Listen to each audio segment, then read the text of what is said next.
municipio de San Bernardo, compañeros dirigentes de la CUT, de las organizaciones sindicales que están presentes, de las organizaciones comunitarias y de derechos humanos, en fin, de quienes han concurrido hoy día. Y especialmente saludo en esta ocasión a mis amigos, compañeros de la Urmaca de Maús, porque este salón para mí tiene un recuerdo histórico, porque aquí estuvimos la última vez, no sé si 3 o 4 años, con el ministro de Agricultura, el presidente Salvador Allende, Action Chau. Y estaba también el compañero Pepe Aravena, director y fundador de Urmacas a nivel nacional e internacional, compañero de gran trayectoria de muchas ideas, estaba en su silla de ruedas aquí presente y hoy ya no lo tenemos. Entonces también que este acto y al menos mi intervención sea un homenaje a la memoria de Pepe.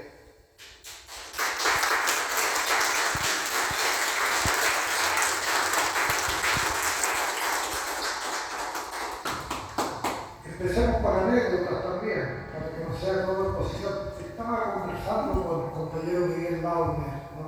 A quien todos admiramos por su extraordinaria trayectoria, ¿no? Por su capacidad de lucha junto al movimiento popular. Y le decía, cuando nombró a su esposa, voy a hacer un recuerdo. Cuando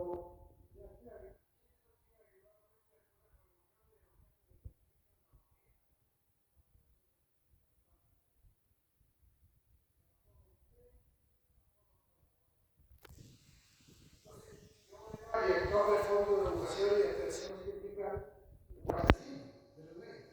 Entonces era parte de la estructura del Ministerio del Trabajo. Por lo tanto, también tenía que concurrir a este acto que algunos llamaban el besamanos, porque se parecía a esos actos que antes se hacían por los reyes, ¿no? Que iban allá el besamanos. Claro, no tenía nada de besamanos, sino que era una reunión donde el presidente quería dirigirse a la gente que estaba dirigiendo el Estado para insistir en algún análisis, en moderar también, etc. ¿Y cuál era la práctica de Salvador Allende? Bueno, él llegaba cuando estaba todo el mundo instalado en el salón y recorría el salón completo, pero iba a saludar con un beso a las compañeras, a las directoras mujeres. Estuviera una en un rincón, la otra por el otro lado, la otra detrás. Él caminaba, iba, la saludaba con un beso a cada una de ellas, y entre otras a la esposa del compañero Laure, Ana María Barrechea, que era jefa de un servicio. Y luego, bueno, los hombres, por supuesto que no nos consideraban por el momento, y después decía entonces, compañeras y compañeros, y ahí empezaba a hacer su intervención. No sé si ustedes ya se acuerdan de eso. Pero yo reparé en eso, que él recorría el salón buscando dónde estaban las compañeras que tenían estos cargos para saludarlas especialmente. Afectuoso y ejemplar su actitud, ¿no? En el camino vamos a recordar otras cosas que son históricas y anecdóticas de Salvador Allende, no necesariamente ahora en el periodo de la Unidad Popular, sino como dirigente del movimiento popular chileno de su historia.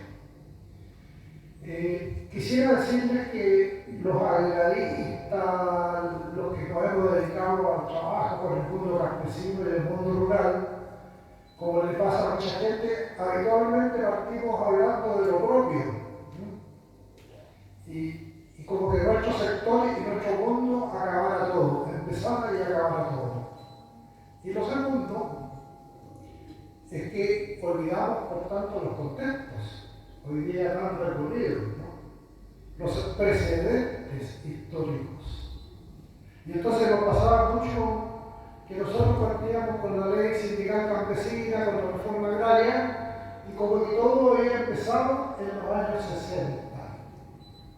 Claro, coincidía con nuestras edades, con el periodo de nuestro estudio de la universidad, con el primer periodo de nuestro compromiso con el mundo campesino, coincidía plenamente.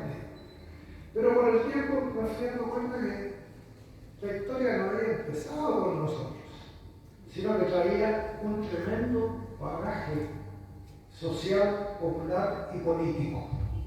Eso fue un aprendizaje, ¿no? Y creo que ahora hay que insistir en eso. Entonces, antes que yo hable de la reforma agraria, la sindicalización campesina, tengo que empezar el tema con que lo que hicimos en el mundo rural en los años 60 y posteriormente tenía una tremenda introducción política que venía del movimiento popular chileno, que uno podría identificar de manera más institucional en los años 20.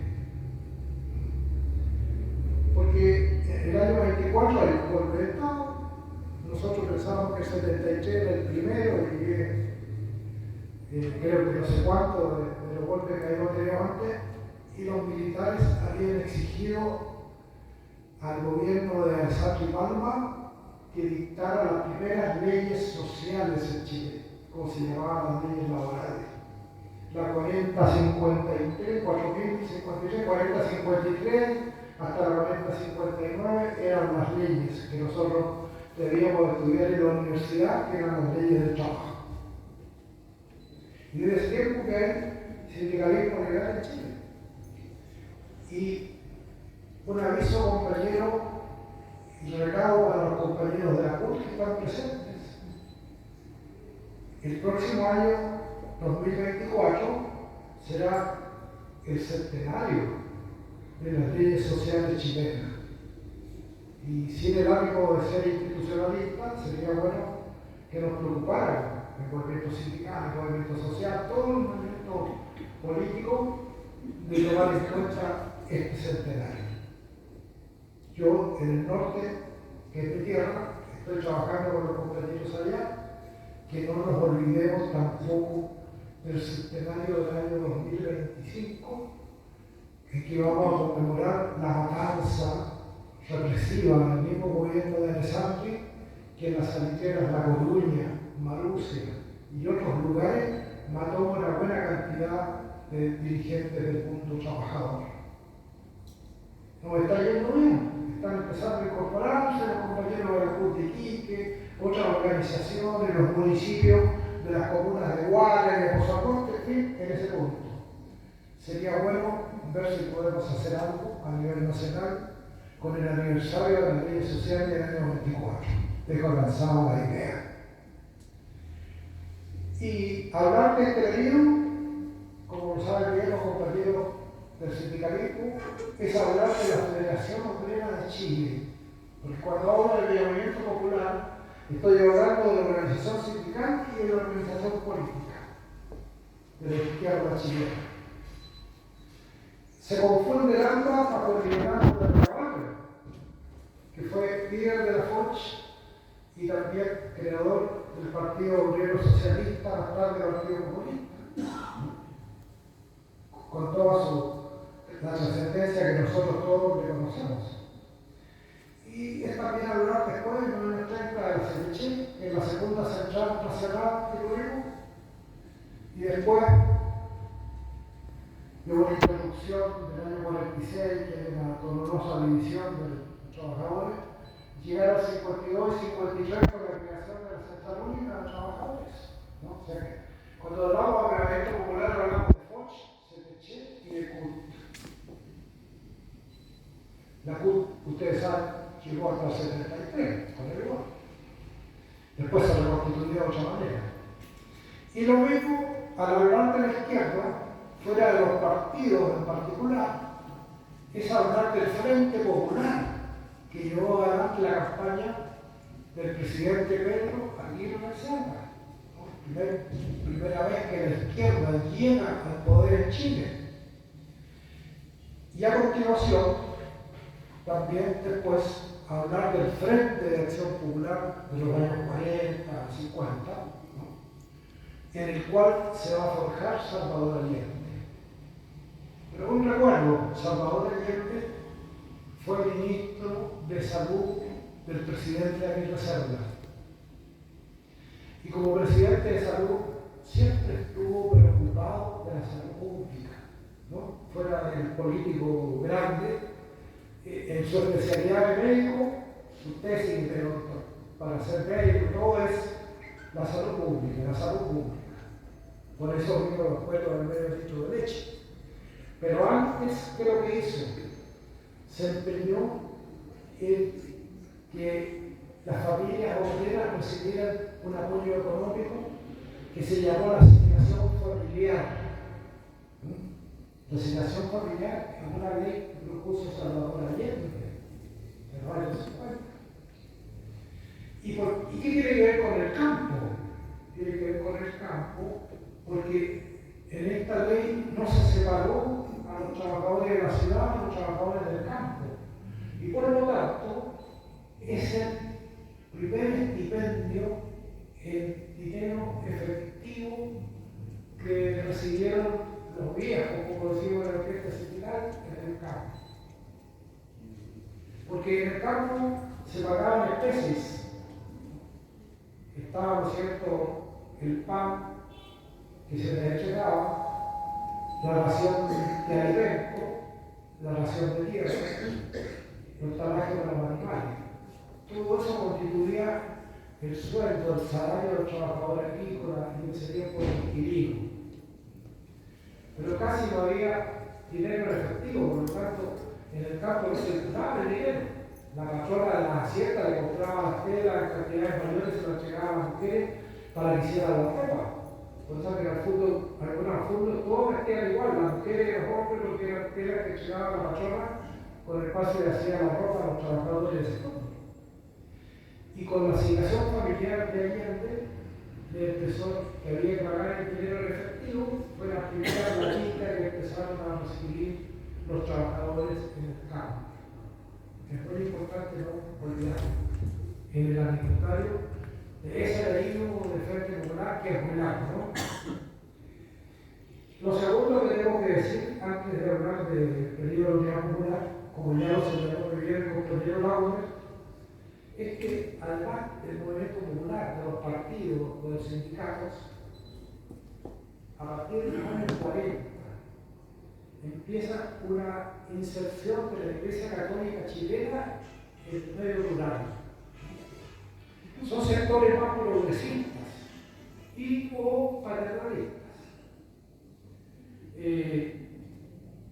En el sentido de progresista, como la reflexión, está el padre Alberto Hurtado, que crea la Asociación Sindical Chilena. Y está también el mismo cardenal Silvantique, posteriormente, compañero de Alberto Hurtado. Pero hay un obispo que no hay que olvidar de Talca, Manuel Larraín Errázuriz, que a pesar de todo su vinoso apellido, fue un hombre muy comprometido con el campo. Fue una especie de sacerdote convertido a la dimensión de la pobreza. Que un día se dio cuenta que en el campo la gente era muy pobre y eso lo conmovió y lo cambió bastante. Entonces él empezó a impulsar y a apoyar las ideas sociales. Y por eso que en el año 53 apoyó y estimuló lo que se llamó la huelga de Molina. De 53 se está creando una punta también, ¿no? Pero aquí es la huelga de Molina. Y entonces, ciertos sindicatos que se habían formado ahí, trabajadores viñateros, el Nortué, Molina y Sagrada Familia, esas tres comunas minosas, ahí armaron una buena federación de trabajadores y armaron una huelga. Una huelga con marcha y movilización que no se comprendía en el cambio eclesiástico. Todo el mundo sabía que eso lo apoyaba el obispo de Talca. Le aplicaron la ley de seguridad interior del Estado a los dirigentes, los metieron presos. Gobierno de Ibáñez. El ministro de Agricultura era don Alejandro Valles, que después cumplió otras tareas, ¿no? Y él, bueno, con él negociaron y pudieron obtener la libertad de los dirigentes. Y fue eso